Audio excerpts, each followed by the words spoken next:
successful. Proceed to dust-off zone for extraction. Sensors indicate friendly dropship has entered atmosphere. ETA dropship 1 minute. Shutdown sequence initiated.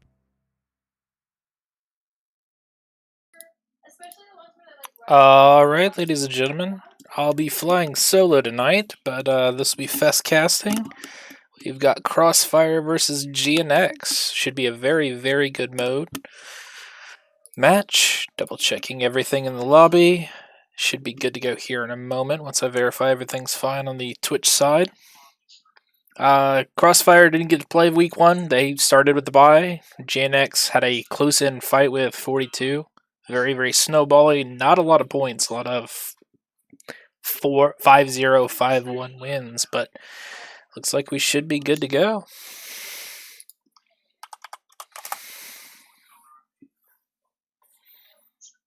Make sure both teams are locked. Launching. I'm going to do my best to limit some of the background noise, but I can't promise I'll get it all. Do have a couple of other people doing a couple other things in the other room, but it'll be what it'll be. We still have matches, we still have robots, and we still have copious amounts of violence. So, let's get it on.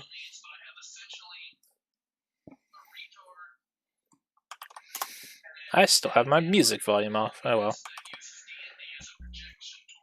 Let's see what they brought. Oh, looks like onions, and it looks like also onions. Did anyone paint their mechs garish colors so I can mock them?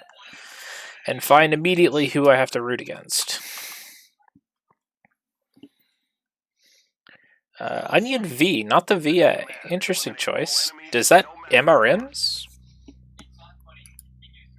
MRMs PPCs? Let's see what we got cat to cat. MRM 40? So, finally somebody has broken the meta of big ballistics and SRMs by applying the world's biggest sandpaper to his mech and going a little more mid-range. So looks like they're going to stay back, play a little more control. Could be good. Going high ground, denying leg shots. Really interesting. They're sending the IS Onion forward a little early. Trying to make him take some of the damage while they close. Oh, flamers. You monsters! Alright, this got real interesting real fast. I didn't check the clan sides.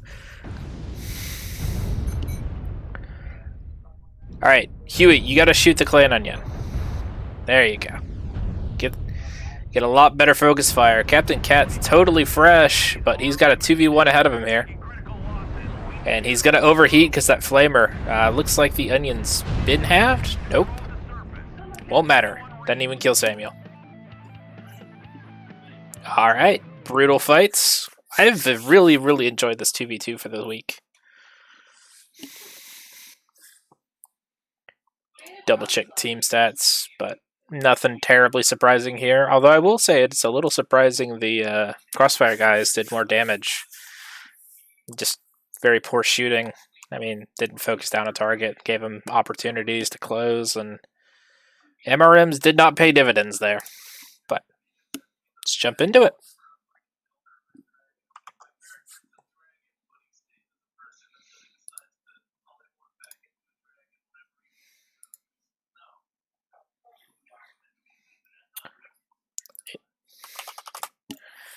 Asa finally messaged me back. I'm a moron because I didn't actually tell him this match was happening, and I expected him to co-cast with me. So I can accuse him of not being a mind reader, and that's about it. Oops.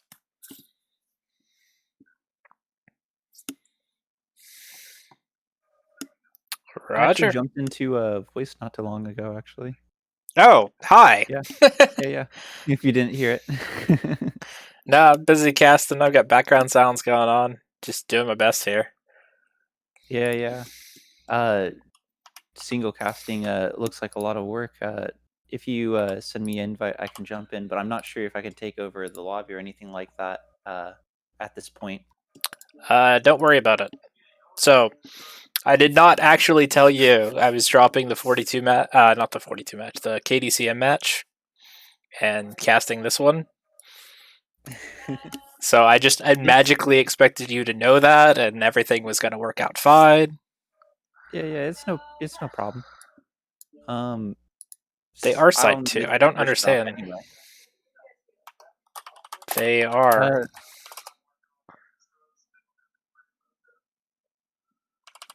I'm missing something. What are you missing here? I don't know.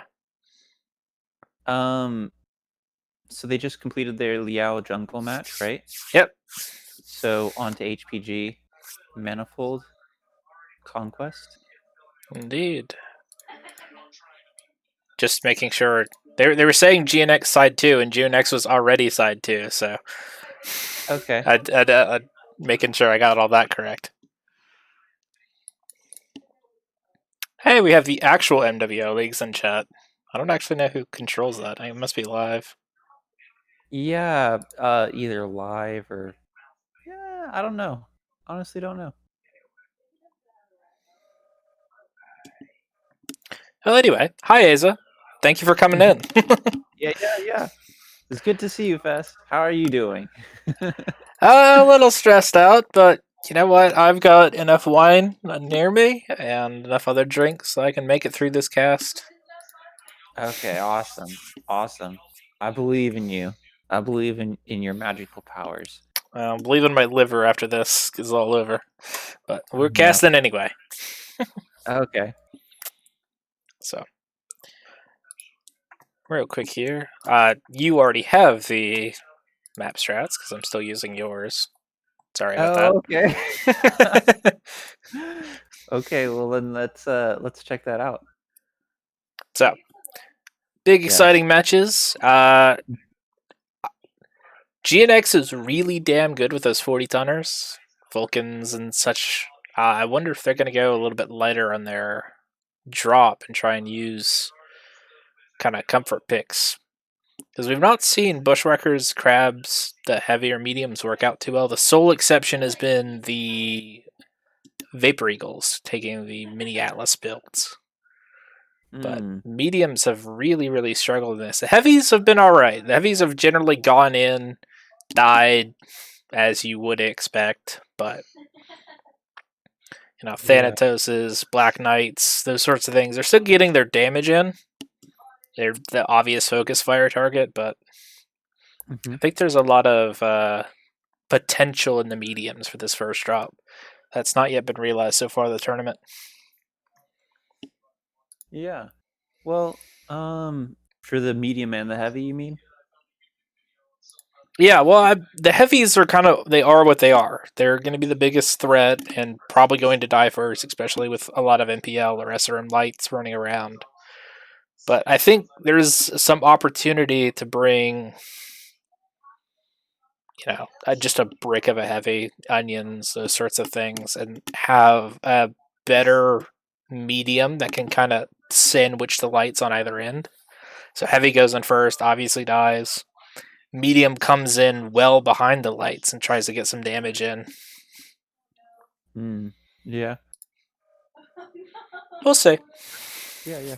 I think I think there's just generally two sort of schools of thoughts when it comes to the mediums and heavies in this light drop. Is you have something that's just has a lot of like a lot of firepower and like armor, or you have something that can keep up with the lights. And in this particular drop, I don't think you need to really worry about the speed so much.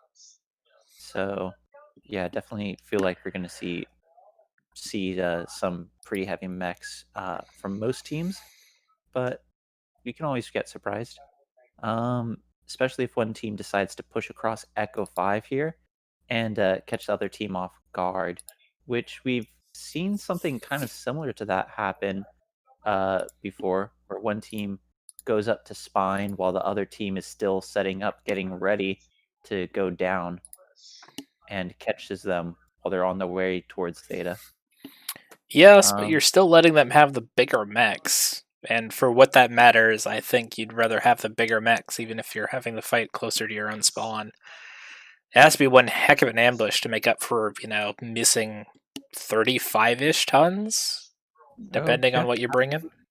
Well, I mean, anytime you can catch the enemy off guard, could be worth it if you really, really do a good job of it. But we'll see. It looks like we already have both teams locked and ready to go. Yeah, they're more or less, they've been pretty on the ball. Got plenty of messages back, and we're launching. Let's get in here.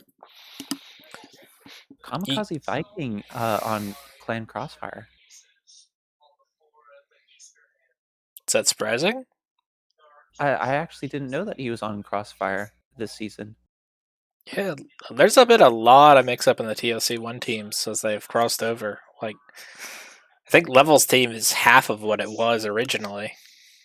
They just kept acquiring CSPS guys and all the other. So I've got the south side of the map. You've got the north. Let's take a look at these mechs as they get dropped in. I need to go turn my sound on. I've got to keep forgetting that. Very quiet matches anyway, from the Spectre point of view. You think that they would actually like turn up the sound to be longer distances for spectators? I just love the sound of SRMs on this map. Like, whatever they did to make it sound like it's actually in space has been most excellent. Yeah. So you got Captain Cat in a Panther Katana Cat up towards the Alpha spawn.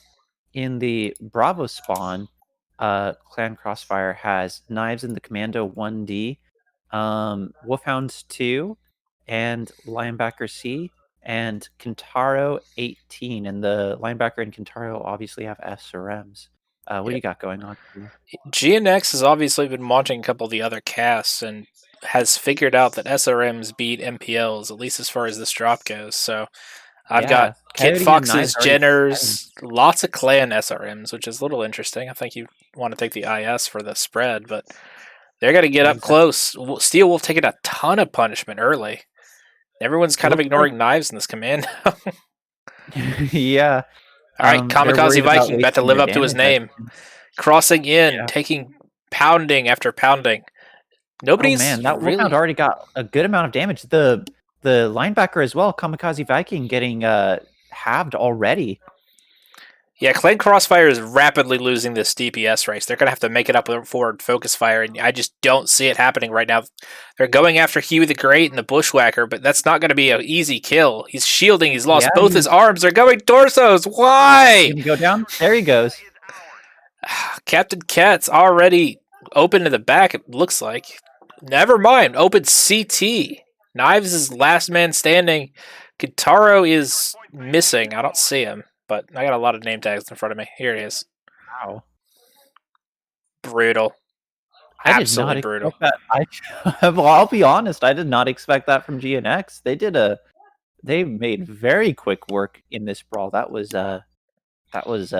really fast. Yeah, the tentative play by the door just cost them a ton of health. And then they get into the fight and go for torsos on a Bushwhacker. Every one of these mechs is weak to legs.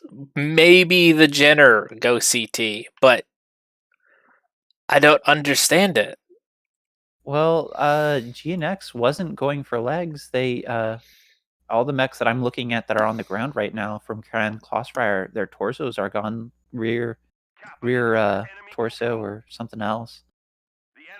Well, no, I mean the Clan Crossfire did not go legs. Yeah, absolutely. Just interesting choice there. And I believe the wrong one. But hey, they paid for it. I'd really like to know how much Huey the Great or his odd Japanese name now tanked for that match. Wow. Look at all that damage right there. The no one in the game super under-delivered for damage, but GNX, well, we could always shame Coyote for getting a little too busy casting. He only did 106 with that regular Jenner Oxide. But he just missed the shame of having double digits. Just missed it. Well, props to you, my man. All right, let's get out of here, get these teams switched, and get on the road. Yeah, absolutely. Oh no, I'm dropping frames. Panic!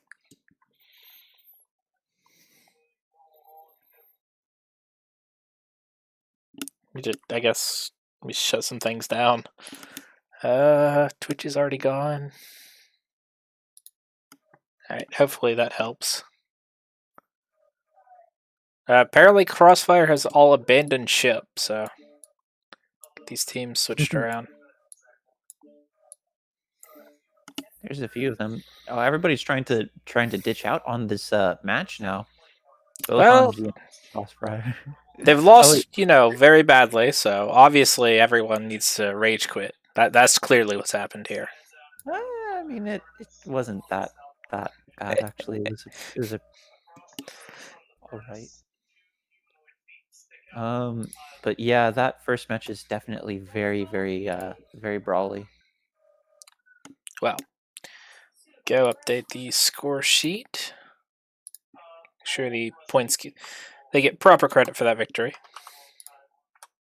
Yes. No, they did not get 6 kills. They got just 5.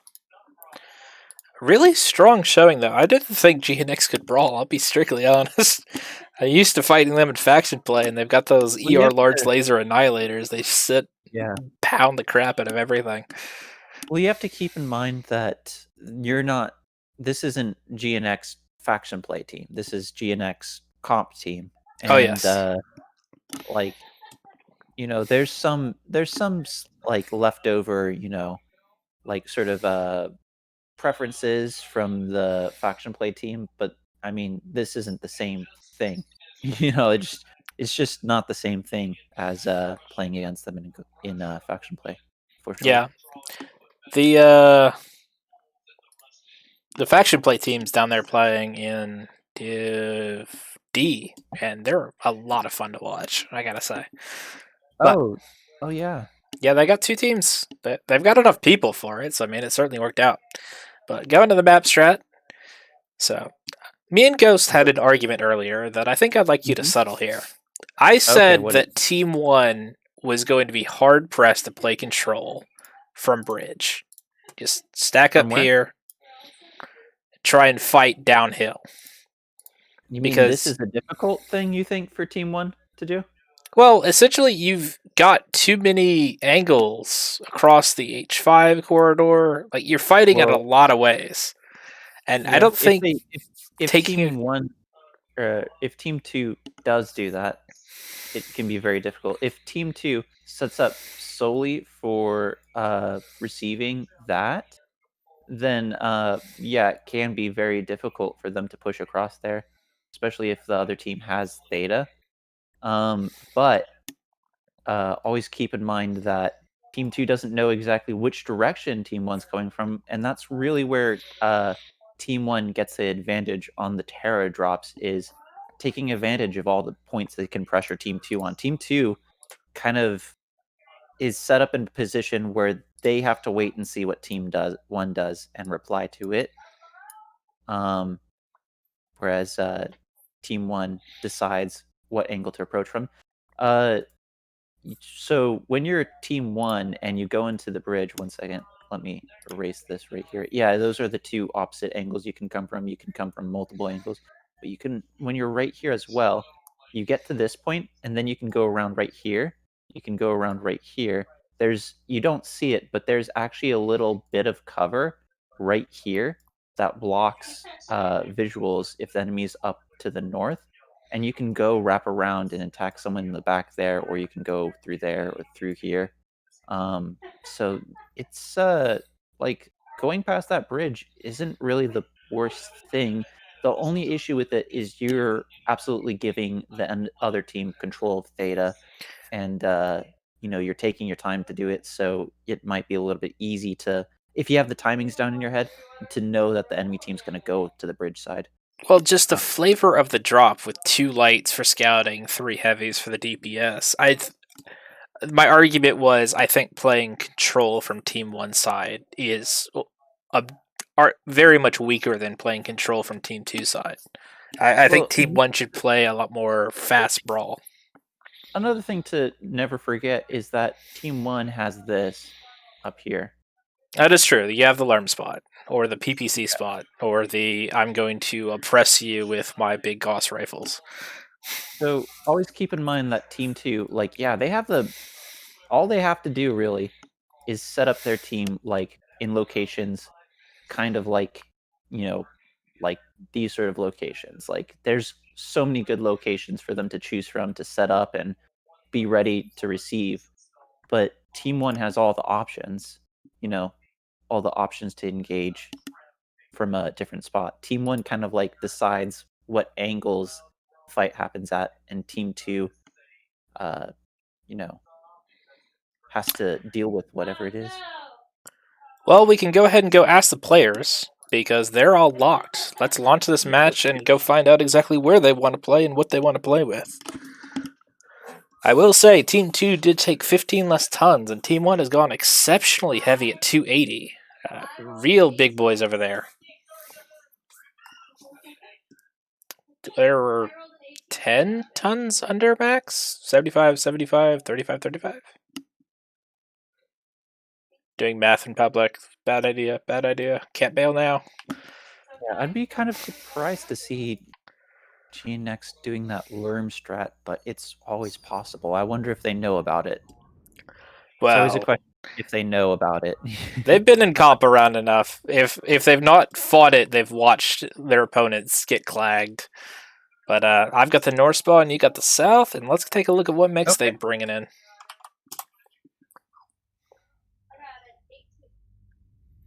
Archer 5W, I believe that's the MPLs. I don't know my archers very well. I got AC2s for days over here, though. Man. Okay, so we have an Arctic Cheetah from Captain Cat with machine guns and medium pulses. Commando 1D again from Knives. Solid Mech, Flamers, and SRMs. Rifleman 2C2, sweet. Night Gear with AC2s as well. And nope, Night Gear is not AC2s. Oh, you're talking about your Night Gear. Yeah, my Night Gear. Yeah, on this side with Clan Crossfire. What about you? I got Ultra 5s, AC2s, MRMs, a whole lot of things. So this is kind of a little bit of an eclectic deck. Got a lot's going to depend on these two lights, Spheroid and Coyote, keeping them at the optimal range. If they keep it at 400 meters, I think GNX will have the advantage. But looks like no one's going to have cap today. Yeah, if I was both teams, I would. Knives, you got to bail, man. You can't cap this. Knives. Yeah, he did a lot of damage there. 69%, but he is a commando, so let's see where he's damaged. Yeah, he's not really damaged in any one spot very badly. His right torso is a little bit hurt. Well, at the end of it, GNX controls the cap. We've got a ton of UAVs up. Lots going to depend on these long-range Daka mechs back here taking advantage and trying to get the hurt down. Because GNX can't close. I think GNX making a terrible decision right now. They have a Rifleman 2C2 going up top. He's going to not be able to see any enemies that are close to that volcano right there. If he finally gets up to the top of that volcano, he's going to have to use his free look. And when you're in a free look with the Rifleman 2C2, you can't twist your camera around because you're locked into place with like one angle. You can only move your legs. So I think he might struggle if he's up there. He could probably get Shaky Snake here in the Warhammer Black Widow, but... Yeah, Zetsu's taken a pounding from the AC2s and the strike that landed on him. I don't think they know the Rifleman 2C is up here yet. Commando going in, managed to decap. They won't know for another minute. Coyote is now in the unenviable position of trying to cap with all of the guns shooting at him. Number of strikes going down. Not all the way on the volcano. He's sort of staying in a heat capped area. His legs are gonna. Well, his legs aren't bad, but he's gonna stay at 90% heat this whole game. He's out of the lava, but you'll know more about it than I will. He's still heating up for sure. You have to be up on top of that volcano to stop heating up. Well, I don't know what he's doing up there. He's just standing still. GNX is attempting to recreate the SOM. They're hot, they're stuck, and they're getting shelled repeatedly, so... I mean, they've got 33 points. They look like they're trying to support Spheroid as he goes for another cap play. Knives down low in the concave. It's going to really deny that. I'm gonna really quickly click in. No, he's not getting... Oh, he's not heated up at all, actually. He's 0% heat. Oh, I didn't know that there was a spot right there. Yeah. But he doesn't have any view of the enemy team, does he? Yeah, this is not like Tourmaline. He's got shots going down on the commando near the cap, but that's about it. So Knives is called for it. A lot's really going to depend on him because he's keeping Shaky Snake and I've lost track of him. Rutherford honest back here, trying to make sure they can't close up on the right side and get close without taking some punishment. Yeah, this looks like a very stalematey situation right now. GNX can't really move forward to cap, but Captain Cat's going after that spot in the back there. He might backshot that Rifleman 2C2. Yeah, the Oxide's not here. He can't back him up. Inazake, you've got to kill him. Man. Oh, man. Let's... Okay, he's noticed. Yeah. He was notified at the last second, it seemed like. Or he heard something. Maybe seismic. Bales without taking any AC2 fire. Yeah, I'm surprised he didn't stick himself in and just eat up those arms. Well, he bought time. Everyone was reacting to that. Knives managed to slip in, grab the cap. So, he is being brazen in that commando. I wonder if Captain Cat has any strikes. I think that was what Captain Cat was trying to do, was take the Rifleman 2C off him so the commando could get in there. He wasn't really too concerned about killing the Rifleman itself, knowing they've got the better range control deck. Yeah, Captain Cat's having heat problems. Lights are going in. Captain Cat does have an airstrike and an arty strike as well, but I'm not sure if he used them already. Spheroid has once again managed to decap, but I don't think he'll be able to recap at all. There goes Coyote. Yeah, he was really, really beat up already. Captain Cat trying to escape the Rifleman's wrath. Inosuke also dropped down with that Rifleman 2C2. And, Dakamex are going in. Yeah. Nico's getting crossfired, though. Doomguard is unsupported. Black Widow needs to get up here.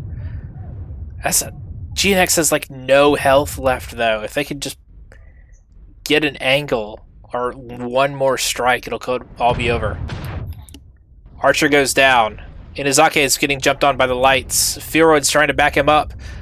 Overheats and dies. The Wolfhound's now fighting a commando with a flamer. He's not going to be in a comfortable position. The Cheeto with the shard.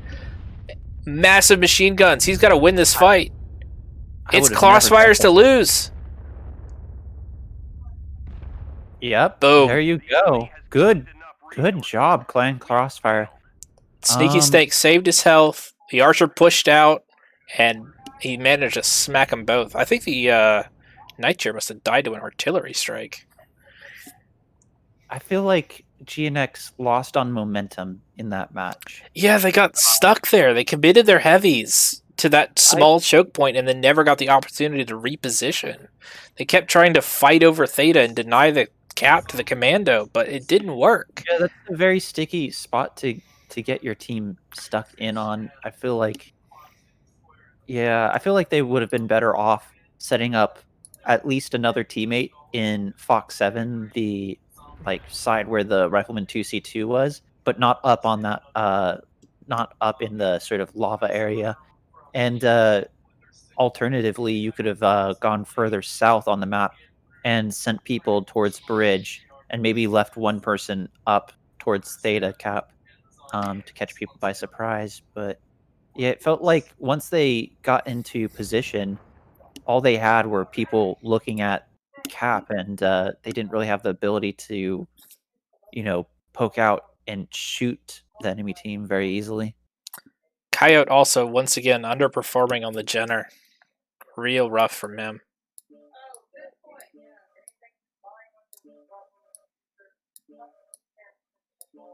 I don't think he could have done much better, but he went in to drive off the Commando. But Commando's tanky and small and fast, and Jenner is a massive CT on legs. I felt like that Rifleman 2C2 should have I don't know, that seemed like a really interesting play. I think they were expecting to get pushed in on, perhaps. Could be. All right. Alpine. In my second favorite maps of the week. The Gamma Cap point's been fun. It's been a very good trade test for everybody. So let's see who rises to the occasion here. Did GNX get a kill or no? GNX? Yeah. Nope, no kills on that one. Okay. Just making sure I get the score right. Trying to do too many things, but it is what it is. Yeah, sorry about that. I mean, again, I didn't message you, hey, we're changing the time. I picked up a different match. So it's not like I could blame you for it.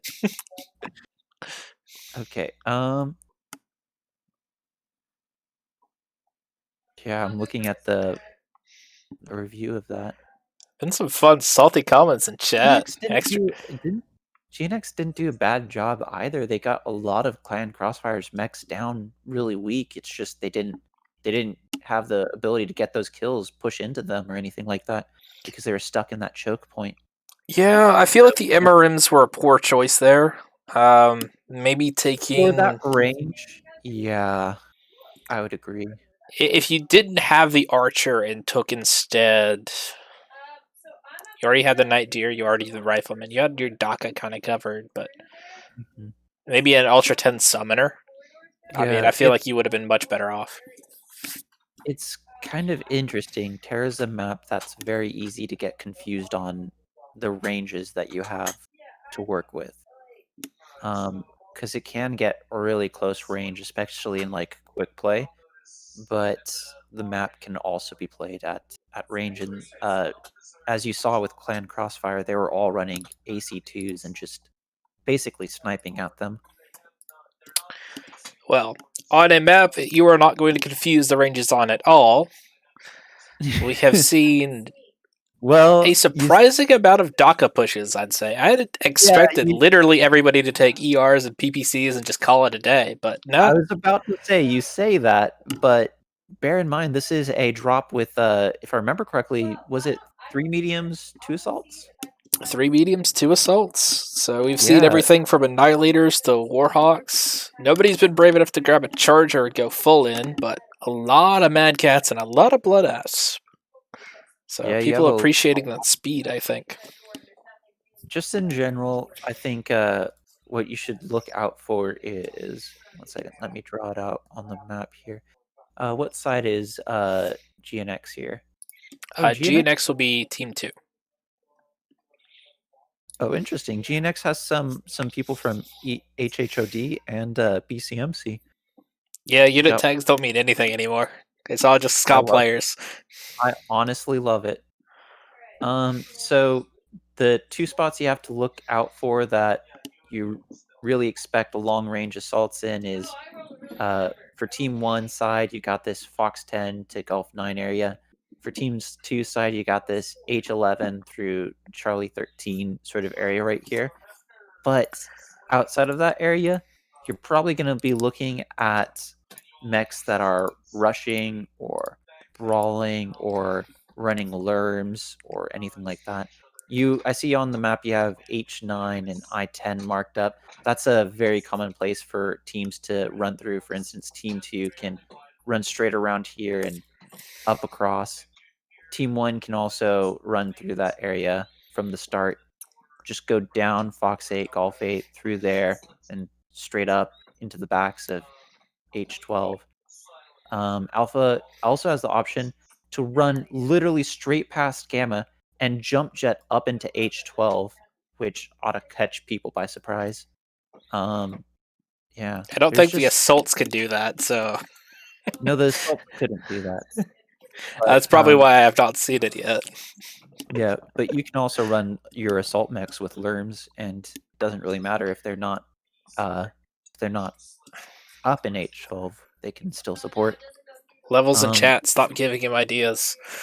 I don't want to see more awesome well, ADRs. well, he's already used those ideas. If you recall, the I did see the ultimate clag drop. Yes, We casted that together, so yes, team one, with just a bunch of lerms, and it worked. So, yeah, it's kind of crazy. It's a newbie strat, super newbie strat. Unless it works, then it's just worked. I mean, I will say, if it's stupid but it works, it's still stupid and you're damn lucky. I refuse to acknowledge that as a proper Galaxy Brain level strat. It looks like Clan Crossfire is all readied up. GNX are still probably deciding on what mechs to bring, or maybe talking about their map strategies. Perhaps they're, it's kind of interesting. You said earlier that you didn't think that they would brawl, and you think that they're more solid traders. But it's the brawl match that they won and the trading match that they lost. Well, we're about to see it again. Crossfire is going full tilt. They're Alpha Bravo stacked. Yeah, I don't think we really be surprised if they do anything other than go right for Hotel 9. What's interesting, though, is that they only have 2 mechs in Alpha. They have 3 mechs in Bravo, so...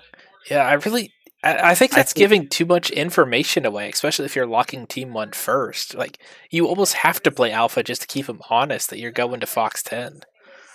Yeah, and I don't think Bravo is any faster to any direction on the map. Unless... It is faster than Hotel 9, so if you do the assaults up top and you can run the mediums to Hotel 9, that may be what they're trying. Because Alpha spawn, you still just run straight down. No, there's a bit of a hill here. Yeah. That's in the way. What I think they might do is send their assaults to support from Fox 10 and do the mediums and a big SRM push. Or, a narc assassin and assaults or lerms. You never know. Or if you're real Galaxy Brain, do a narc Arctic Wolf, because clan narcs are much better and you got the ECM if you do it that way.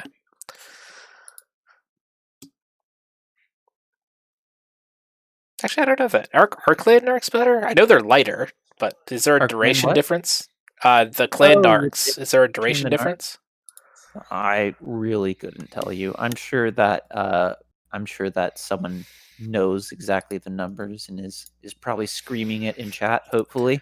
Well, I run Clag occasionally, and then I lose, and then I never run Clag for the rest of the tournament, but I'm not nearly as experienced in running around and being that guy. Yes.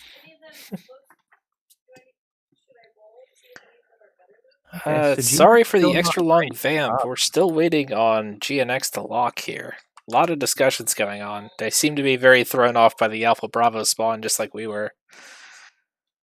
Yeah, perhaps. Or there's I don't know. I don't see their tonnage moving around a whole lot.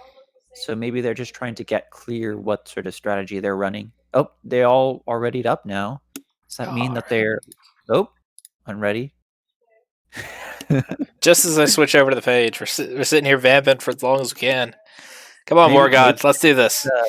Maybe they're just switching around in mechs that are the same tonnage, just to mess with us. Doing the what is it? The shell game.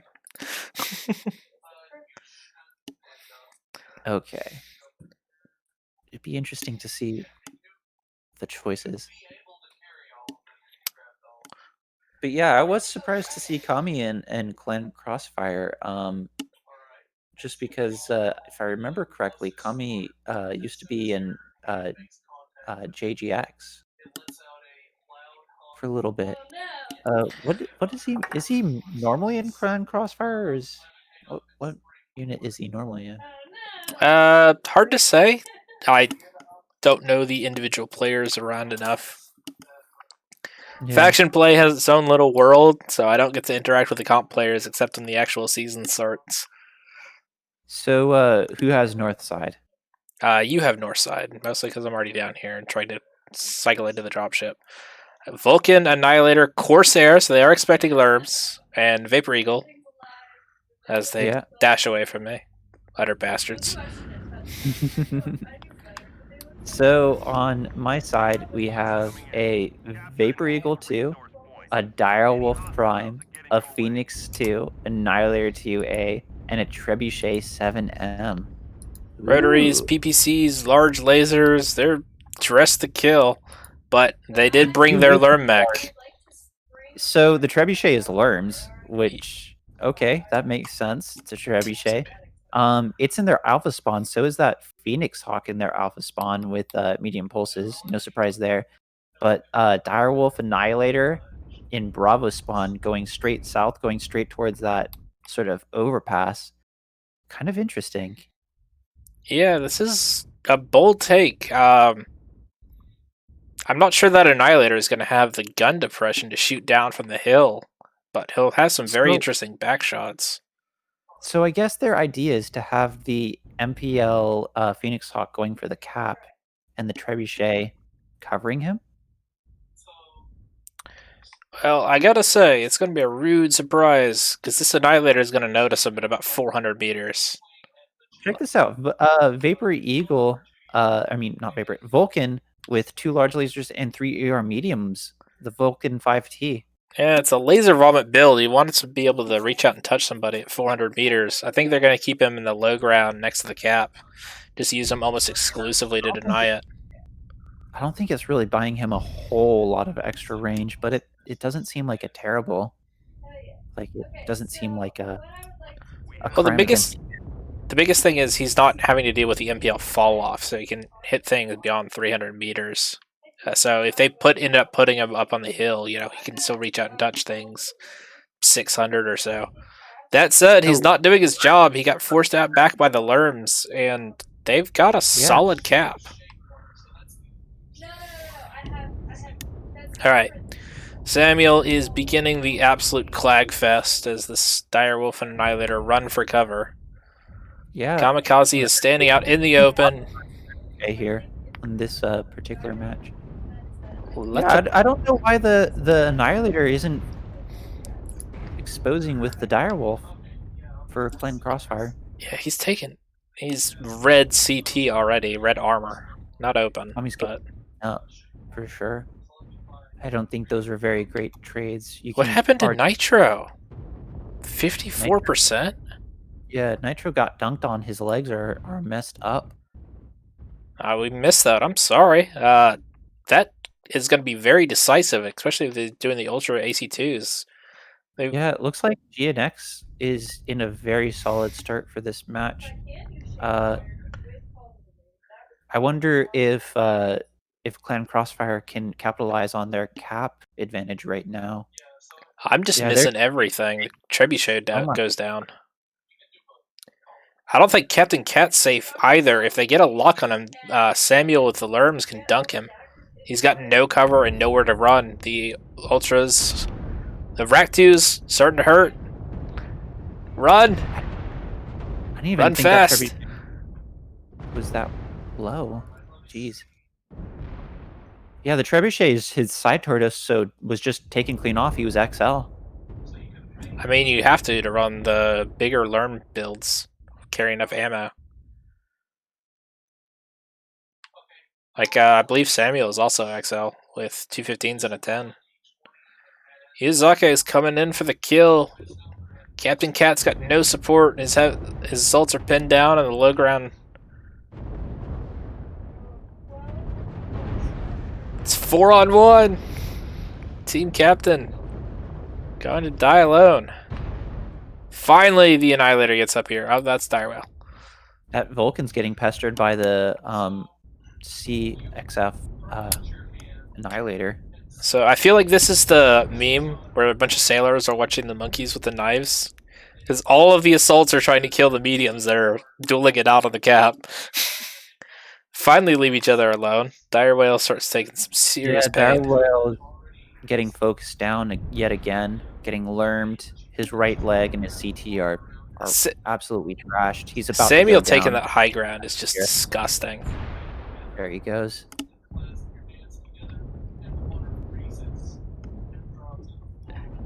I'm not sure if this is a mech choice failure or a strategy failure, but GNX has controlled this since about 30 seconds in. Yeah, it looked like GNX were a lot more organized with their movements to me. Oh, Samuel. Like Samuel, no. Crossfire, Why did you get off the mountain? it felt like maybe Crossfire was perhaps over planning. Perhaps they were trying to counter a very particular strategy that just didn't happen. I'm not sure. But it was kind of interesting seeing their AC2 spam mechs spawn in Bravo, go south like they were about to try to control the the large hill, like I forgot what the grid coordinates were, but then turn around and start going back towards Vulcan goes down to a cap strike from the Annihilator. He's a Doom Guard, managed to get the Annihilator trapped in the low ground, forced back Samuel in the Lerm boat, but has now paid for it with his life as the Corsair makes the jump. Corsair is now going to take apart the Annihilator, and I think they've got enough time to cap 4 minutes. I don't know, like, a lot of that can be traced out to Kamikaze being caught out in the open, lost 30% open CT. I don't know. Yeah, it was weird. It felt like they should have taken that fight as a team rather than move away from it. It looked like they were ready to go Bravo straight down south, like up into that mountain area, and then they kind of just shied away from it, leaving Kami to get farmed out by 3 of the enemy mechs. And yeah, I'm going to go ahead and give Samuel here the scumbag of the week. I'm positioned where he was with the trebuchet at first, and you can see just this disgusting amount of coverage he's got. Then he just went from Candy Mountain, took the Hotel 8 mountain, and had straight lines on all the assaults except for the Annihilator that was sitting between these two hills here. Full coverage of Cap, was able to support his light, or medium, Vulcan's a light. Yeah. Changed my mind. Yeah. His damage will be very telling, and I think so will Kamikaze's and the Dire Wolf. He didn't see the Beagle. I wonder what I would very much be interested in what happened from Clan Crossfire's perspective during that match. Yeah, we'll try and get them in for a post-match interview. I want to know what the original plan was. Perhaps there's something very obvious that we just haven't thought about that might explain the movements that they had going on there. Well, they went for a concave, and I think they were expecting GNX to go sit on the high ground in India 11, India 12, and they would be able to shoot them from both sides. That was the deck they brought. The problem is, you have no way of accounting for the fact that your assaults get caught out in the open, you have no way to support your light on Cap, and you have a Beagle that took 50% and sat there for 5 minutes and then finally died. So, you plan for one specific thing, and then that specific thing didn't happen. It falls apart, and you end up with a 5-1 loss. So, since we're waiting for this ticker to finally realize that GNX won, let's share fun facts for the day. So, fun fact, I do believe that this map is the largest map in the game, actually larger than Polar. You have a lot of the out-of-bounds area and like the stuff up in the mountains that you can actually climb up. Yeah. A lot of verticality. It's a shame there's no reason to use the rest of it, though. I don't know. Maybe if we do a different tournament that's assault defense, you can find somebody to use the rest of it. But Captain Cat died on Cap alone and cold, and Samuel did the dirty to him. 925. Oof. That arm, dear God, that says a lot in and of itself. 925, yeah. Well, the Chevy really worked for them in that position. more importantly than that, you can see what it did with both assaults getting under 300. It just took him out of the game, really. I mean, above 200 isn't that bad, but yeah. Viegel too got some damage out. I actually didn't see where he got that damage out on, to be honest. He was fighting with the Vulcan across the Capway, and then he was pestering the other Vapor Eagle. So he was PPCs, and while everyone was doing the cap fight, he was defending his man. Might have got some damage on the Corsair when he finally rushed him as well.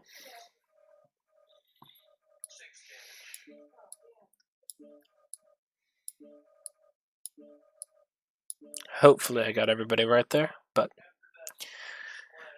turns out AC2 mechs are a good thing, except when you position them poorly. The more you know. Okay. What is the fourth map? Fourth map is Crimson Strait. Yep, Crimson Strait. And it is day. So apparently, Caster's comment, if you switch to a different map, set the time to day, and then go to a map that does not have a time of day, it will remember it as day. So you can pre-change that. Yeah, so you can make sure that you don't mess up. But the game modes you have to switch around. Yeah, I mean, going to Skirmish to Conquest, it's only going to be an issue for the first drop if it is one. So GNX is Team 1 side, so they can't set up an island. I expect them to set up behind Epsilon in this case. I think we're going to see GNX in Charlie 4, Charlie 3. I think there's a chance that they're going to wrap around into Charlie 2 to try to get longer range shots. Let's go to the map strat and take a look at it. Yeah. So you're expecting them to ball up Charlie 3 and shoot across Epsilon at Island? If Team 2 sets up an island, a lot on this map can change depending on where exactly each team decides to set up. But I do expect something that looks kind of like this from Team 1. From Team 2 Clan Crossfire, I'm not entirely sure. I wouldn't be surprised if they take Island, but I expect something a little bit more close up and personal. Maybe have one person try to run for Epsilon at start. Maybe have some other people set up in Delta 3 up close. But who knows? Who knows indeed. I don't think... If you're doing Brawl Rush, I'd really expect you to either go right from the get-go and end up over... That's the wrong color. End up over in Echo 5, or if you're going across the way, fake out with Bravo and cross at Echo 4 to get into the city and cover earlier. Well, the fastest way across is just straight through the 4 line. It is, but at the same time, if you spawn Alpha, you're giving away a lot of information. Yeah, but, I mean, what sort of use is that to the enemy team? I guess it depends on how good your scouting is and how committed you are to bring a Veagle to contest cap point. If you're going for an early Epsilon rush, trying to deny them any sort of cap pressure, you can actually slip them in below the radar.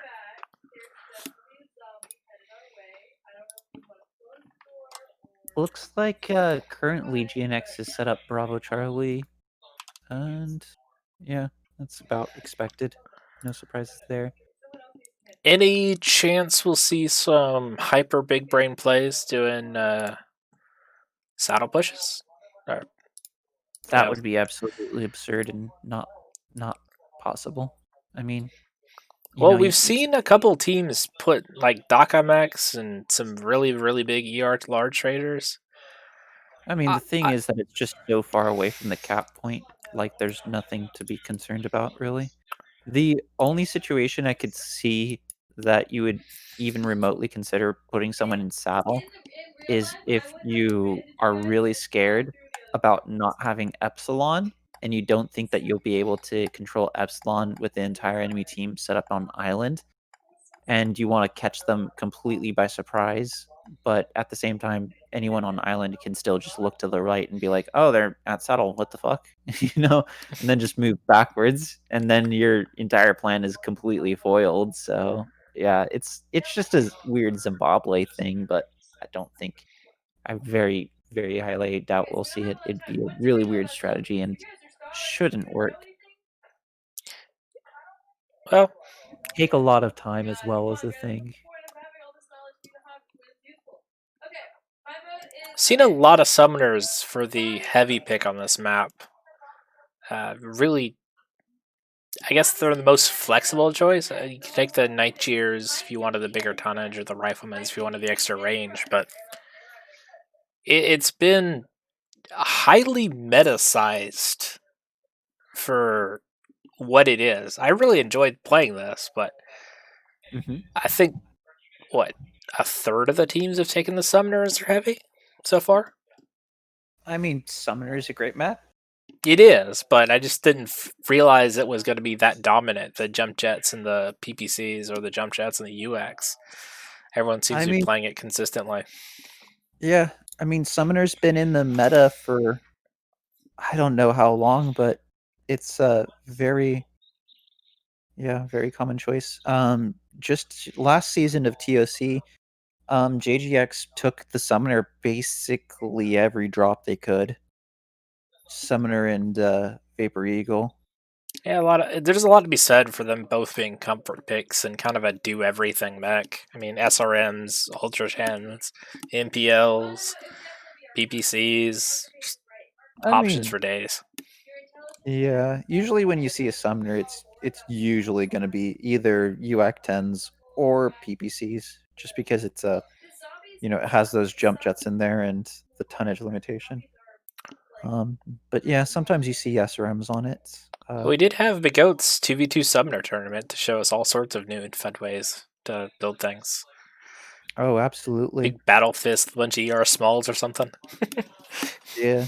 But a lot of that is because of the limitation of if you're only running the Summoner and a map or situation calls for shorter range, then yeah, you're going to be running a sort of more interesting Summoner build. But there are, some of the ones that we saw that dominated, weren't bad, like the SRM and ERPPC one. Just, I don't know, a little bit awkward, I think, in an actual 5v5 tournament where you can choose anything else. Well, apparently both teams have devoted every bit of their resources to coming up with a Team 1 strategy, and they are taking forever on Team 2, so it's kind of what it is as we wait for Clan Crossfire to lock here. Yeah, it looks like Clan Crossfire is all readied up with most of their mechs in Bravo, 1 in Charlie. So they're either going to push into Island or push across Island, Hi. See. My epic plan worked. I spoke of the devil and they finally locked. Alright, 10 tons for Crossfire. Let's see if they can make the most of it. Better side, better tonnage, better mechs, here hoping. Try and come back in this match, not map. I guess they can come back in the map. You take Island, I'll take City. See what they got. You'll take the North spawn? Yeah. Cool. We'll see what we see. I got a whole bunch of audio filters trying to drone out the stuff in the background. I'm hoping none of it bleeds through. Yeah. Streamer things. Well, I keep getting lost because I notice I'm not talking loud enough for my buffer to clear. So I keep losing words. Hopefully that's not affecting the cast. Black Lantern, Night. Is that a Night Gear? Yeah, I believe that's a Night Gear. Or a Nova Cat with Lerms? Okay, so let's see here. Okay, so Clan Crossfire with a Cyclops S, a Black Lantern, a Nova Cat's Annihilator 2A, and a Mad Cat Mark 2B. I'm a little bit interested what's on the Mad Cat Mark 2B. Is it just pure DACA, or are we looking at PPCs? No, it's LB10s, and UAC 10s. So yeah, kind of an interesting setup, but not bad at all. That Black Lantern has Narc on it and a bunch of short range lasers. The Nova Cat has Lerms on it. Annihilator's AC2s and Slepner's LB10s. What do you got? Well, apparently they were having a buy one get 18 off sale on AC2s. They're drenching them. I've got an ultraviolet build with AC2s. I've got an Annihilator build, Solaris with AC2s. I've got a Rifleman with AC2s. You know, Cyclops did get the memo. He's LBs, but Epsilon fight happening now, and I'm missing this it. This is a match of timing. This is just a match of timing at this point. Then, since it looks like GNX is opted for going Delta 5 straight down. I think they kind of expected. Yeah, I don't know really what they expected, actually. Yeah, they're not closing. They're going to keep the range open here, which is going to prove very, very beneficial for basically mass DACA fire, probably from the high ground if they go platform here. Are they going to scare Clan Crossfire to staying behind island, or is Clan Crossfire going to push across? Yeah, if they do push across, are they going to take a whole lot of damage, or are they going to be rather fresh when they get to Epsilon? I don't think they have a choice but to push across. This is going to take some big dick energy here.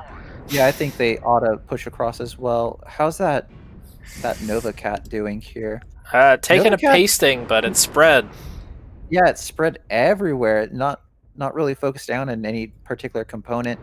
The Annihilator's getting shot at now, but a lot of them are actually missing. And that Annihilator, wherever it's taking damage, it's spread across as well. So it looks like GNX aren't able to punish this push into Epsilon very much. And I think that is the match right there. Fearoid's getting lermed and has been forced to fall back and dies. Big mistake there. If it wasn't over before, it's over now. Clag is coming in. I mean, the Nova Cat is pretty weak. The Annihilator now has been farmed out a little bit. The Annihilator's got its right torso open, just about one shot. But I presume it's either standard engine or light engine. Crossfire's got the cap. They've got the cover. They should be able to get the Cyclops here. He does not have a ton of support. Yeah, Cyclops all by himself there. It's pretty rough. Now he's down to his 2 LB10s. Getting lermed very hard. It looks like GNX is opting for going for the island, which actually isn't that bad of a play. Keep distance, go around super wide, perhaps recollect Epsilon by getting angles on it. We'll see. I don't think so. They don't have the cap, and they can't get it without closing. No, that's what I mean. That's what I mean is they go across the island, go back to where Clan Crossfire pushed in through, and take that long route. And while they're closing in from that direction, just widen out, make sure they have angles, and they're going to have to force Clan Crossfire back by doing that. So what you're saying is we're going to do even bigger NASCAR. Yes, this is a massive, massive NASCAR, yes. I love it. All right. Rutherford has about been halved. Captain Cat's babysitting Cat. Might get back shot really soon. He just inched forward. He good work, Captain Cat. Maybe one of his teammates saw that he was a little bit exposed and was like, "Hey, man, you should move forward." Yeah, they're all staying back in cover. Not a lot of opportunities for any sort of damage. Nico's just popping out, keep an eye out. Yeah, look at that. Ghosts, GNX are doing exactly what I was talking about. They're widening out, and they're taking that line that Clan Crossfire took to get to Cap. Well, they've got the health, they've got the ammo, but they don't have the mechs. It's going to be an interesting fight. Let the clagging begin. No. Oh, no. Oh, I feel so bad for Zenitsu. Well, I don't. He just got legged, and he's going to suffer and suffer and die and die. I cannot feel bad for this, so I'm going to watch the Annihilator as he closes in, hopefully getting a nice back shot. Will the Rifleman get him? Captain Cat taking couples shots. I think it's still possible. I think it's still possible for GNX. That Annihilator is pretty fresh, but it's going to be tough. The direwolf is direwolf in is here very and can do some work. About to get... He can side get found out torsoed real quickly immediately. by angles like that position. I would not have gone that position with the direwolf personally. He's way too close. That mistake probably cost him the match. I mean, I don't think they can come back from this anymore. Overexposed and got backshot. Split in half. Oh, dang. Those Lerms really, really did their job.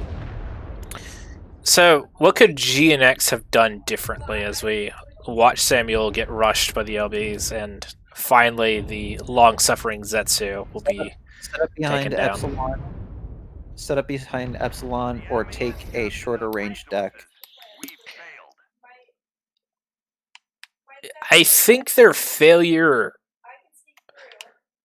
If they're going to do that, taking a larger concave may have been able to get them more damage as Crossfire crossed. I mean, honestly, they seem to be moving as quickly as possible. They weren't in fast mechs, though. No, but like, you know, the faster you take mechs, the less tonnage you have, the less armor you have, the less firepower you have. I don't think their mechs were the wrong choice unless you talk about, what they did with those mechs. I think they would have been better off setting up behind Epsilon, because then it's a matter of if the other team can cross out straight at them and get to them in time, and they'll have shots on them the whole time, and they can just backpedal if they get too close. I will say this was a match of MVPs. Zetsu doing 810 for GNX. Stayed alive in the back, still had half his guns, made it work. But Snaky Snake and the Lerms, 924 damage. The team with the better Lerm strat has consistently won on these trade decks. We're teaching everyone bad things. The Lerms came in handy for that match in a kind of surprising way. They were able to sort of deny GNX's sort of Super Zimbabwe flank maneuver, really farm out that rifleman. I felt bad for him. If not for those alerts, that strategy might have worked, honestly. I mean, a lot of it came down to the fact that the Vulcan got caught out on cap, got locked up by the Therm boat. 74 damage. A little bit more as well if he would have survived. That's true. And the Cyclops was entirely unsupported if he had fallen back. I mean, you knew they were coming. Just as soon as they cross in over Epsilon, start going towards the water. That way, if you die, I mean, at least you've got, the support coming in over your head, and you're going to be avenged pretty well. I don't know, weird at all. Because honestly, the Sleipnir, if it would have pulled out of that fight, he was pulling away from his optimal engagement. It's just he didn't really have a cover from his teammates to perform very well in his optimal engagement, which is a reason why it's very important to make sure that your entire deck is synergized. Running that Sleipnir with UAC 10s and 5s or just UAC 5s might have been a better option, or going with a different sort of mech. But yeah, I don't know. It's very easy upon recollection to say what they shouldn't have done. Well, they could have won that with a better opening strategy, and they, like you said, going to Epsilon early. Excuse me. Yeah. And they could have won that with a better reaction to the water push as soon as they saw it happening. Pushing up, getting a lot clearer shots, getting a lot more damage out, supporting their other mechs. Because it was very possible for the other team to have been right there on the 4 line right next to them at that point, so they couldn't have been too quick. I don't know. Yeah. Now we're going to Frozen City Conquest with Theta as the 1 cap point with 250 ton limit. And I think whatever team considers taking long range on this map should lose, personally. Yeah, we've already been punished for it. We brought 2 Hellbringers and paid the price. Turns out Delta 6 is not a safe place to stand when they're brawl rushing you. Yeah, I just don't think there's enough tonnage to really effectively pull long range on this map. This map has lots of rooms for teams to push in on you from. Well, if you Uh, go Charlie and you stack Golf 6 with a planned fallback where you guys can all cover each other, cross into the open area back here, you effectively can make them cross about 600 odd meters of open ground. And it yeah, and they becomes a have race of can you like leg 2 of their mechs before they get in range. So yeah, but then the other team has Theta, and they don't even have to like you can like from that sort of strategy, you can literally spawn in Charlie and just go like this. But I mean, the enemy team can just go like this, and they win. well, the real thing is from Golf 6, you have eyes on cap, and you can send a commando or flea or something. Try and get early contests. But the ER larges from the hill can effectively deny cap forever. That's why you gotta stay Golf 6, at least till you get rushed. But you're right, I think the long range is a bad play. I just tried it. I want to defend it because I don't want to feel stupid, but it was stupid. I mean, when it comes down to it, it's just about timings. This is always the situation with long range versus short range on any map in any sort of game mode. Is it has to do with timings. You know, like obviously the shorter range mechs will always deal more damage within their optimal range. So it's a long range mech's job to deal so much damage to them before they are within that optimal range that it won't matter that they're going to deal more damage to you because you already dealt a good amount of damage on their way towards you. You know, and something that a lot of people forget is that you don't need to kill the mech before it gets into its optimal range with you. You just need to damage it enough that when it is within its optimal range, it will still lose anyway. If that makes Very any true. sense. So, I think 250 tonnage is kind of a awkward position because Yeah. it's too heavy for MPLs to be like the super meta deck, and it's Well, no, too light for can go big all out ballistics. I'm saying exclusively though, like with the light brawls that you saw earlier, it's 220 tons to 180. You can fit it in there, but it's actually not that bad. Like with Do mass crab rush, but I'm still thinking like you'd bring SRMs on those sorts of things instead of straight MPLs. Dervish crab, assassin, not assassin, Vulcan. Black looks Knight. like Team 1 is set up with 1 Alpha and 4 Bravo, and both teams are locked right now, and Team 2 is set up with 1 Bravo, 2 Alpha, 2 Charlie. Interesting. I wonder, we might actually see GNX run long range, and they're just going to spread out all over the place, perhaps. I wonder. Well, this has been a seesaw match. We're going to go ahead and get launched. It's 22 all. Everything to play for. Wait, what's the scores again?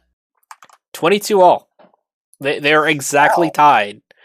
Oh my god. So it will come down to the win. Whoever wins, like via cap, is going to get it. But yeah, every single kill counts. GNX won the 2v2. Crossfire got 1 kill on both their losses, and then both wins were 5-0s. I want to see a straight draw.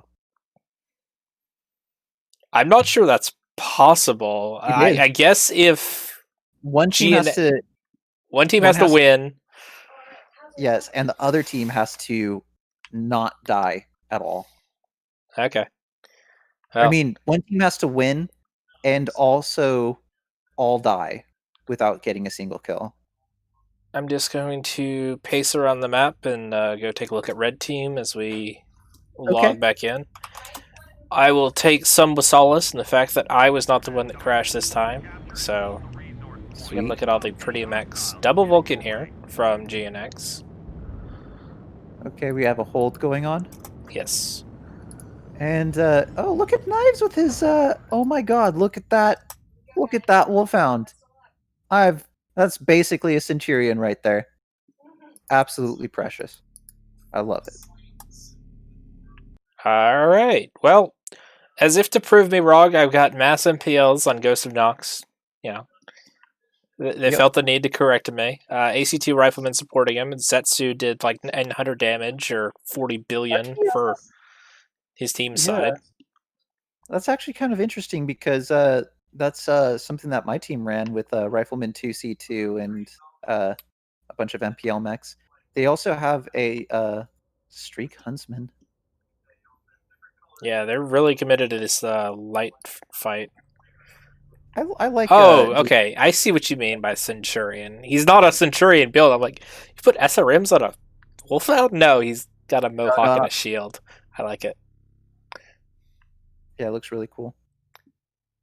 It looks like they're asking for a start at 8. Yeah, I was about to say, Ooh, go a little sooner, but... Check out this linebacker red line. Which one? There's 2 of them. Kamikaze is running 4 SRM4s and 6 small pulse lasers. Yep, the other one's running the same thing, so they found a build they liked. Yeah. Alright, GNX is going for a full spread instead of a big death ball. All converging on Theta, though. Could be real rough in this light as he comes in. Knives, you've got so much to live for. Make sure the Streak Huntsman doesn't catch you and ruin your pretty aesthetics.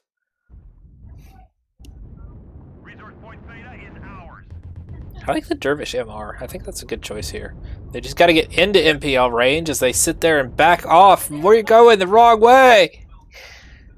You don't have Theta. You don't have cap control. You don't have high ground. Crossfire has cap now. Now they can just focus on balling up and taking out... I don't think that was the best place to fight them from for Knives. Yeah, they're in an awkward position. They're coming at them from 2 separate ways, but they're running into the brawl and MPLs and streaks. Oh my short god! Range. The Riflemen's are in. Clan Crossfire's linebackers are behind them. Are they spotted yet? No, they're not turning around at all. Oh my god! Okay, Spheroid just noticed. Spheroid just noticed. Dang, it was a little bit long play, and Dervish is gonna die. They should have. I don't think they'll take out Nico either. Oh, look at that! GNX all of a sudden completely changing their positioning in reaction to the push. Yeah, they're falling back towards the riflemen, and it's gonna work out for them if they manage to get enough damage out. But they're running out of health. Vulcans are trying to screen. Setsu's backing up. I think the Dervish got backshot. The Huntsman got backshot. Linebacker is lagged. Oh, strike on the rifleman. Yeah. Was he even hit with it? Nope. No. 95. It took scratch. Awkward fight. Crossfire doesn't have the health to close anymore. Yeah, if I was GNX, I would consider... They're going to dive steel here. I don't think he's going to be able to make it out. Vulcan's chasing Vulcans. Zetsu's got to turn around and react to the push, though. Yeah, no one's reacting to that push there. If Zenitsu was looking in that direction, could have possibly been better. I will say that Cap is going, so there's... Steelwater's got legged. Boom. Yep, there he goes. Zetsu's going to win this match for him. Yeah, it looks like GNX might have a comeback.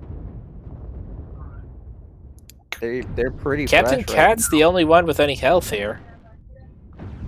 Kamikaze Viking finally getting halved. The rifleman absolute battering. Completely YOLOing. Is he going to lose his arms?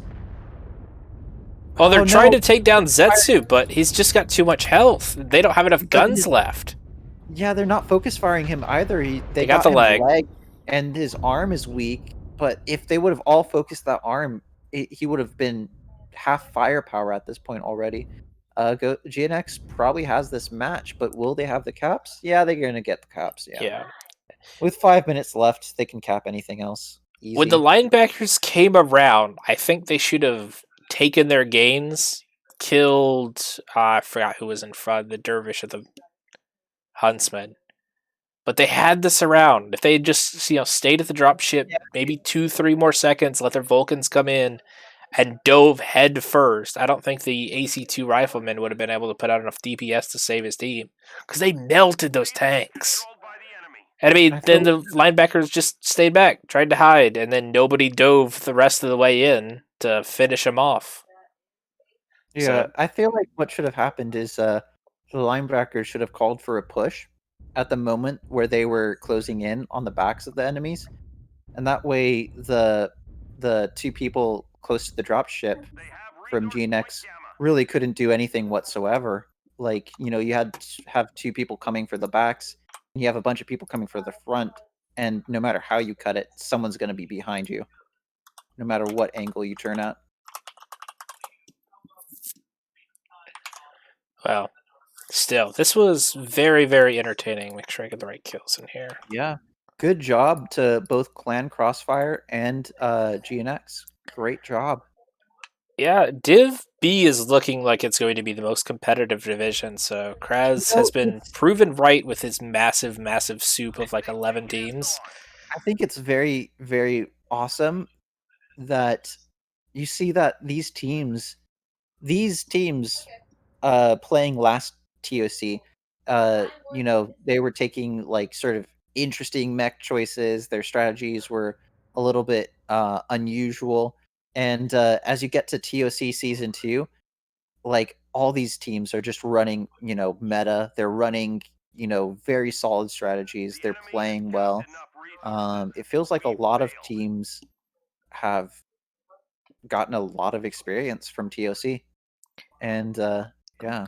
They've learned a lot, and with very little changing about the game, it's hard to say anything's going to. I mean, you're locked into a build. Like, they're not going to suddenly unnerf Clan Laser Vomit and bring that back in. Look at the farm from Zenitsu. Yeah, he carried the match. Like, yeah, he even capped. 1,000 damage this time, nearly 800 damage last time. Yeah, 3 kills. Looks like Rifleman 2C2 is a solid choice. GNX won that match based on him. Him and Samuel doing the Lerm strat. Yeah. I wonder if they changed that Rifleman 2C2 last second, or if that was what they planned for all the few weeks. I mean, they built to protect the Rifleman strat, so I can't imagine. I mean, Dervish, Vulcan, Huntsman. Yeah, that you have Spheroid with a lot of damage as well, and Captain Cat with 483 for Clan Crossfire. Well, hopefully we get both of them in here for a quick interview. I really want to ask them about that Alpine drop. Got GNX. Hopefully we get somebody over for Crossfire. But hello, Samuel. Hey there, how you doing? Doing pretty well. Get you turned up a little bit so everybody can hear. Oh, sorry. Can you hear me a little better? Yes. You're a little bit quiet, but we can fix that audio. It's not totally bad. So, if I remember correctly, what were you in that match? I was in the last match. I was in the Street Huntsman. Oh, nice. I'm very curious, just because that match is fresh on my mind. Did you guys plan for the Rifleman 2C2 throughout the week, or is that something that you guys came up with sort of on the spot? We pretty much planned for it. We wanted to have one range guy just to kind of keep their heads down if they were on trade. Like if the enemy brought range, then we were gonna keep their heads down with the Rifleman and kind of like push up on them with everything else. Yeah. And if they brought brawl, then the Rifleman was just going to sit back as far as possible, and then the mediums and stuff engage the brawl and everything. So yeah, it looks like you guys really like the Rifleman 2C2. It did a very, very great job on Frozen City, of course. On TERRA though, it looked like it was a little bit struggling. So what was the idea behind the Rifleman 2C2 on TERRA? Was it to deny the cap, or was he supposed to go further up into the volcano, possibly into the top, or? No, there's 2 spots up there. Basically, well, there's actually I think there's maybe 3 spots up there where you can look out. But that one that he was in is kind of the first spot, and we in scrims we kind of like we put him up there, but if you pop him too soon, then the enemy just rotates their range so that all three they can do two things. Either they rotate their range so that all three ranges is engaging like if they brought like 3 Documents, they're all engaging the rifleman at the same time, or they just rotate to the left and hug the wall, so the rifleman's useless. Yeah, So that's what I was worried about. so what we were waiting for was like we were hoping they would like push in more, and then he would pop up when it's too late and they're kind of trapped in the hole. But they just kind of outplayed us and everything, so it yeah, didn't work. It worked in scrims, but it didn't work in the match, though. Okay, that sounds about right. I was thinking like if they would have pushed you guys in at Theta, it would have been a really great spot. And yeah, that makes sense though as well why he was sort of sitting in the back there, sort of just waiting out the time. Did you guys like call him like, hey man, we just need you in the fight now, or did you guys have like a predetermined time for him to pop out? No, it was all scout based. We were just waiting for the enemy to kind of move in. The thing we didn't count on is I think it was Knives in the commando was just too good. He kept like is just ruthless. He came in and like kept trying to snag the cap, and then we're like trying to get him off of it. The whole thing depends on like if we have the cap, then at some point they have to push. But that commando is just so annoying. He just eventually flipped the cap, and then it's like, oh, Knives is very, very, very good in that thing. Exactly. That's why we brought the Streak Huntsman on the last match too, was because we thought they would bring, because he always brings a commando. So yeah, and it's hard to kill it, but we figured Streaks would do it. But they ended up bringing a Wolfhound instead. So what about Crimson Strait? What was your guys' plan with Crimson Strait going into Delta 5? I would like to know a little bit more about what you guys were planning around there. So in scrims, we figured out that a lot of teams from their side, they go to the island. Yeah. And if you just pretty much push out with several AC2 boats, usually you kind of overpowered like anything that's out there, unless they also brought 3 AC2 boats. And then it's kind of a crapshoot. But part of our plan was to have the Sleipnir and the Vulcan kind of bail, and they probably just got in like a little too deep, and we lost the Vulcan, and then we lost cab control, and they ended up just pushing through. So it pretty much like threw everything off, basically. Yeah, I liked what your team was trying to do there as well, as a sort of response, going from Delta 5 into Island and wrapping back around super wide. But their lerms certainly seemed like it. It's only if you lose your medium and and also the Sleipnir and everything. Yeah, it's the only thing you can do is basically just like the match was over, they won at that point, but like we were trying to see, okay, if we go to Island, we could either trade there if they stick their heads out. If they don't stick their heads out, we can just push into them and maybe get us a kill or two. But like the match was over when we lost our Vulcan. So. Hey, Captain Cat. Oh, Cat. Hi. I'd really like to ask you a couple questions about that Alpine drop, and specifically what the original plan was with dropping the assaults in Bravo. Yeah, so now we have Captain Cat from Clan Crossfire. Yeah. So the Alpine Peaks one, the one important piece of information here is that we've moved to like this distributed leadership model this season. Because just don't have time. Nobody's got time to take like full. Well, I'll put it on myself. I don't have time to be full-time leader. So it's like each person planning a drop. So the reason I tell you that is not because I don't want to take responsibility for it, but dodging like a boss. No worries, Captain. We'll forget about what you've just said entirely. And the important point is that I didn't come up with the strategy, so I can only answer, as much as I know, which was that initially the assaults were going to go up Suicide Hill to the top, and playing the Phoenix Hawk, I kind of lost track of what happened to that plan along the way. Yeah, it looks like they ran into their assaults. in the open. Yeah, it looks like they ran I to. couldn't push them off. They kind of just started moving left, and then Kamikaze was sort of left out there on his own.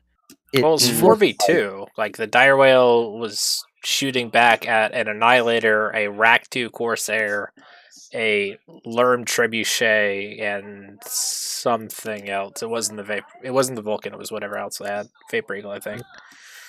once that Probably just one poor choice. In the moment of what to do right then. Where to go, and obviously losing the our trebuchet really hurt us a lot because even though he was on somewhere else, he could have easily supported from where he was. So yeah, that's really all I can tell you. Oh, okay. Yeah, that Because our trebuchet got torsoed by the PPCs. Yeah. So what else do we got here? Give me a moment while I look at these drops to refresh I'd really like myself. one more question for GNX. Drops 1 and 2, you favored the Jenners. Any particular reason for that choice over more conventional picks? Well, drop 1, we were basically full splat. We just it's kind of like keep it simple, stupid. We just thought we tried all kinds of stuff in scrims, and the only thing that really worked the best was just mass splat, run in, focus heaviest to latest, and because the heavies are easier to hit, the mediums easier to hit than the lights. By the time the heavy and medium's down, the lights, especially if they brought like medium pulse lights, they're heat capped by that point. So I think we had like a Kit Fox with SRM bomb, Kit Fox, and linebacker. Everything was like SRMs pretty much. Yeah, we were just saying that we were really surprised to actually see a GNX favor rush there. You guys did a pretty good job. I think so we used to you guys playing Control. Crossfire. I think we fought Crossfire on this map last season, didn't we? And we fought on the bridge, and I think they beat us. Didn't we fight you guys on the bridge last season? Yeah, we never ended up going into the basement at all. Yeah, we lost that one, so we knew we had an uphill battle this match. So we were basically like, well, we're just gonna bring like the biggest alphas we can with SRMs and just. It definitely looked scary. Definitely looked scary. How quickly you guys rushed in and started taking out people. Looked really, really difficult to deal with. Just in general.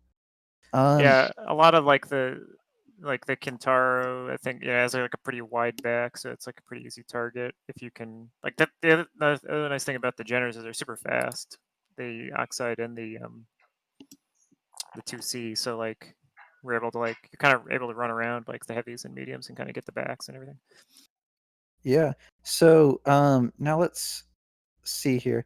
So Team 2 side, Clan Crossfire, you guys just rushed straight up into Epsilon, and when you saw their AC2 boats, Sorry, what map? Crimson Strait. Yeah, Crimson Strait. Sorry about that. Yeah. When you saw their AC2 boats shooting at you guys in Delta 5, was there any sort of worry there? Did you guys have to make a call like, no, we need to keep moving forward? Like, how did that decision come across to push into Epsilon and just allow yourselves to get shot at? So I guess what happened there was two teams' expectations running into each other. So I wanted to ask Sam about that. Hi, Sam. How are you? Hi. Go for it. I guess that you expected us to take up trading positions on the island, and moving to Delta 5 was like somewhat of a early counter to that. Pretty much, yeah. Yeah. And so when we expected you to go on the peninsula. Yeah. So instead, we had this planned run across the water. We intended to hit the peninsula. That was always our plan. But unfortunately, there was a little bit of added danger because unexpectedly they were shooting us from Delta 5. And so, yeah, there was some shouting going on about the people taking the hits while crossing there. But it worked out in the end.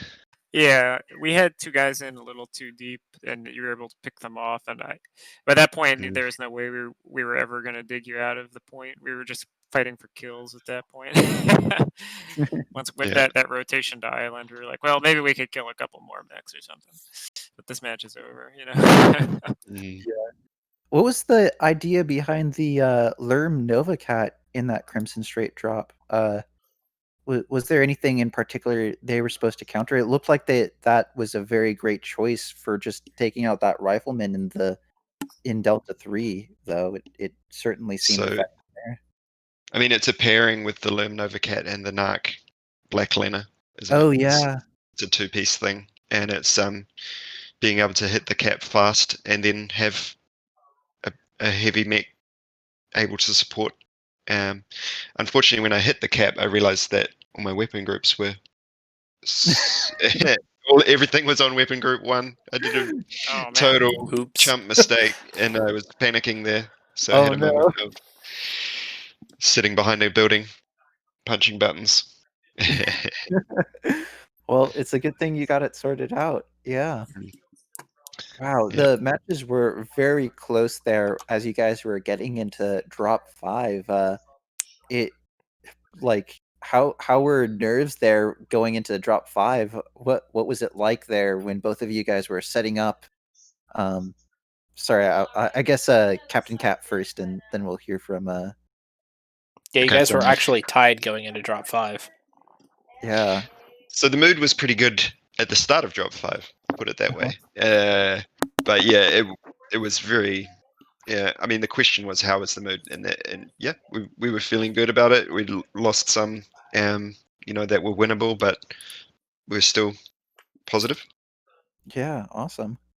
I saw you guys had the potential for back shots on some GNX guys, but just didn't quite get there in time. Yeah, Sorry? the linebackers just went a bit wider than I think everybody was expecting, but were also quite separated from each other, so had a hard time working together. We got the 2 early kills. We really should have been able to take it back from that, but unfortunately, with the just losing cohesion, people diving into the center unnecessarily, and we threw it away. Yeah, Kamikaze Viking losing his leg really cost you guys a lot of that momentum. But, I mean, Sammy, you got to go buy Zetsu a drink because he saved your bacon those last 2 drops. Did he 800 something damage on the Crimson Strait one and 950 on Frozen City? Yeah, last season I had 1,000 damage game in the Rifleman, and then he always scores at least 800, and I've seen him get over 1,000 in a comp match too. So like between the two of us, one of us is typically in the Rifleman. He's OP in it too. And then on TERRA THERMA, Inasaki also did the Rifleman as well. And he's pretty good with it too. We do like that mech. We like the AC2 boats. Gotcha. Okay, well, Can I ask sorry? a question? Yeah, go for it. It's just I think the TERRA THERMA one could have gone very differently if you had a Genitusi with streaks. Maybe you guys already covered this before I got here, but if he had got a really positive hit at the start, it could have really changed the way that whole match went. That's what we were trying for, because you guys put knives in that commando, and we were looking for that commando every match that there's a light in. We were because he's really good at it, and it actually failed us before on previous, like last season I think, and so we're definitely, it's kind of like a meme I think in the comp community at this point, that commando, but. So we were ready for it. You're supposed to be looking for it. That's That's why it's there. Right. Look at me. Shoot me instead. And that's specifically why we brought streaks on some of these maps. Otherwise, we would probably bring a medium pulse boat or something. He's that good. Yeah. Hey man, he was basically, yeah. Yeah. Like we were terrified of that. So yeah. No cap is safe. Yeah. Hey, and nobody ran over ammo. So and he basically that match for you guys, because he kept like fearlessly going back to take the cap. Eventually he flipped it. If he hadn't flipped it, we could have sat there all day, but we didn't have that option. Once he flipped it, we were pretty much screwed at that point. So Yeah, Yeah. he's good So there. go buy him a He's good beer, there, and yeah. and having a team effort to take the cap. You know, it when someone goes into the cap, we're all trying to be shooting to make that opportunity work out. So, but there's no denying how effective Knives is in that commando. Well, Yeah, gentlemen, I have no more questions. Asa? Nope, no more questions. Is there any other sort of questions or comments you guys would like to add to what you've heard from us casters, or anything at all like that? No, I'm looking forward to going back and watching the cast and Yeah, same. kind of seeing how we Yeah. did and everything from I third hope person. I'm not looking forward to it, but I will anyway.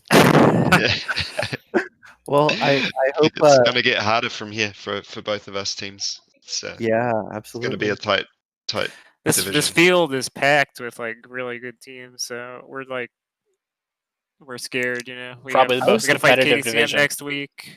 Yeah, I mean, Yeah. Phoenix Legion, everybody, Smoke Adders.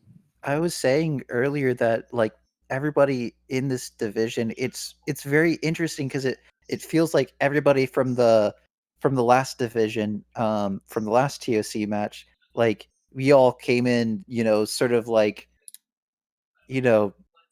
low expectations, and just like it just kept increasing in like how hardcore like the matches have been, and everybody's just been constantly stepping up their game every single match, every single week. And then you get to this TOC season 2, and you have the exact same teams, but they're just playing leagues better than they were in season 1, and it's very awesome watching you guys play, watching you guys get better, and the matches become more and more elite, I guess would be the word for it. And I hope that when you guys get around to reviewing the cast, I hope that we did a good job of presenting it for you guys. And yeah, thank you so much for playing these matches. It's you guys that make the cast happen. We're just sitting here commentating on it. So thank you so much for the entertainment. Well, thank you guys. I always appreciate the cast as a resource for something to go back and watch, and also obviously it keeps people who aren't in the game entertained and they can cheer for us. So yeah, I really appreciate you guys doing that. Well, Yeah, gentlemen, you have been an absolute pleasure. So Okay. I'll catch you next match. Yeah, Thanks, guys. thank you so much. Best of luck to you guys. Catch you later. Bye-bye. Bye. Well, Asa, it has been a very exciting 2 hours and a very, very exciting match. So I've got nothing more to add to it. I think both teams left everything on the field. Yeah, absolutely. And Level left it- everything in the chat. Yeah. It'll be really fun seeing how this goes on, how both these teams do in their matches to come. I'm rooting for both of them, honestly. It was very fun watching them both play. All right. Good night to the rest of you, and good luck. Yep. Good night.